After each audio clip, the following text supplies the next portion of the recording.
आदरणीय बंधुओं, ओम नमः शिवाय।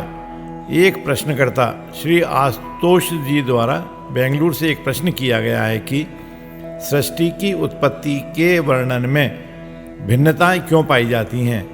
शैव पुराणों में शिव से, वैष्णव पुराणों में विष्णु से और शाक्त पुराणों में देवी से सृष्टि की उत्पत्ति बतलाई गई है, जबकि 18 पुराण एक ही महर्षि वेद व्यास जी के द्वारा रचित हैं। फिर इसका क्या कारण है कि एक ही महर्षि द्वारा रचित भिन्न भिन्न पुराणों में सृष्टि की उत्पत्ति के विषय में इतना भेद क्यों है?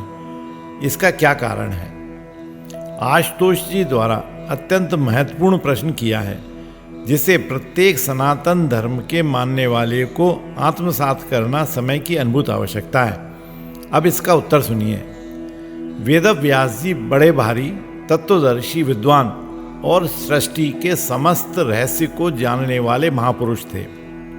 उन्होंने देखा कि वेद शास्त्रों में ब्रह्मा, विष्णु, महेश, शक्ति आदि ब्रह्म के अनेक नामों का वर्णन होने से वास्तविक रहस्य को न समझकर अपनी अपनी रुचि और बुद्धि की विचित्रता के कारण मनुष्य इन भिन्न भिन्न नाम रूप वाले एक ही परमात्मा को अनेक मानने लगे हैं और नाना मत मतांतरों का विस्तार होने से असली तत्व का लक्ष्य छूट गया है।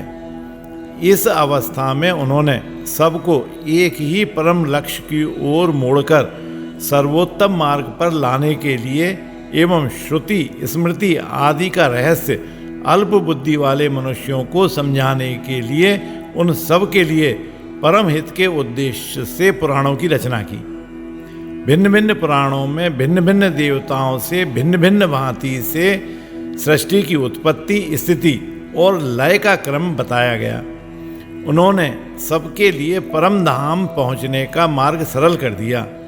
पुराणों में यह सिद्ध कर दिया है कि जो मनुष्य भगवान के जिस नाम स्वरूप का उपासक हो, वह उसी को सर्वोपरि, सर्वज्ञ, सर्वशक्तिमान, सर्वव्यापी, संपूर्ण गुणाधार, विज्ञानानंद घन परमात्मा माने और उसी को सृष्टि की उत्पत्ति, पालन और संहार करने वाले ब्रह्मा, विष्णु और महेश के रूप में प्रकट होकर क्रिया करने वाला समझे। उपासक के लिए ऐसा ही समझना परम लाभदायक और सर्वोत्तम है कि मेरे उपास्य देव से बढ़कर और कोई है ही नहीं, सब उसी का लीला विस्तार या विभूति है।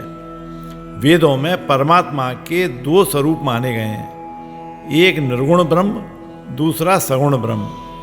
सगुण ब्रह्म के दो भेद माने गए हैं, एक निराकार और दूसरा साकार। सगुण ब्रह्म को ही महेश्वर, परमेश्वर आदि नामों से पुकारा जाता है। वहीं सर्वव्यापी निराकार सृष्टिकर्ता परमेश्वर स्वयं ब्रह्मा, विष्णु, महेश इन तीन रूपों में प्रकट होकर सृष्टि की उत्पत्ति, पालन और संहार किया करते हैं। ये तीनों ब्रह्मा, विष्णु और शिव एक दूसरे से उत्पन्न हुए हैं, एक दूसरे को धारण करते हैं, एक दूसरे के द्वारा दृष्टिगत होते हैं और एक दूसरे के अनुकूल आचरण करते हैं। इन तीनों परब्रह्म परमात्मा को ही शिव के उपासक सदाशिव, विष्णु के उपासक महाविष्णु और शक्ति के उपासक महाशक्ति आदि नामों से पुकारते हैं। कहीं ब्रह्मा की प्रशंसा की जाती है, कहीं विष्णु की और कहीं महादेव की। इनका उत्कर्ष एवं ऐश्वर्य एक दूसरे की अपेक्षा इस प्रकार अधिक कहा है मानो वे अनेक हों। संक्षेप में, जो पुरुष उन त्रिनेत्रधारी, व्यागंबरधारी सदाशिव परमात्मा को निर्गुण, निराकार एवं सगुण निराकार समझकर उनकी सगुण साकार दिव्य मूर्ति की उपासना करता है, उसी की उपासना सच्ची और सर्वांगपूर्ण है। इस प्रकार जैसे स्वर्ण से निर्मित भिन्न भिन्न आभूषणों के नाम स्थान के अनुसार भिन्न भिन्न होते हैं, जैसे गले में हार, हाथ में चूड़ी, कान में झुमका या बाली, कमर में करधनी, पैर में पाजेब, किंतु मूल पदार्थ तो स्वर्ण ही है।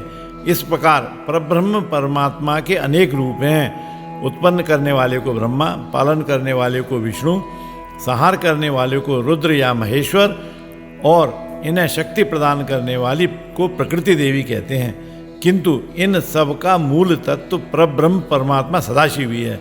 अतः हम सब साधकों को अपने अपने इष्ट को पूर्ण ब्रह्म मानते हुए भटकाव छोड़कर उनमें पूर्ण श्रद्धा और विश्वास रखते हुए एक देव में ही अपने मन को स्थिर रखना चाहिए।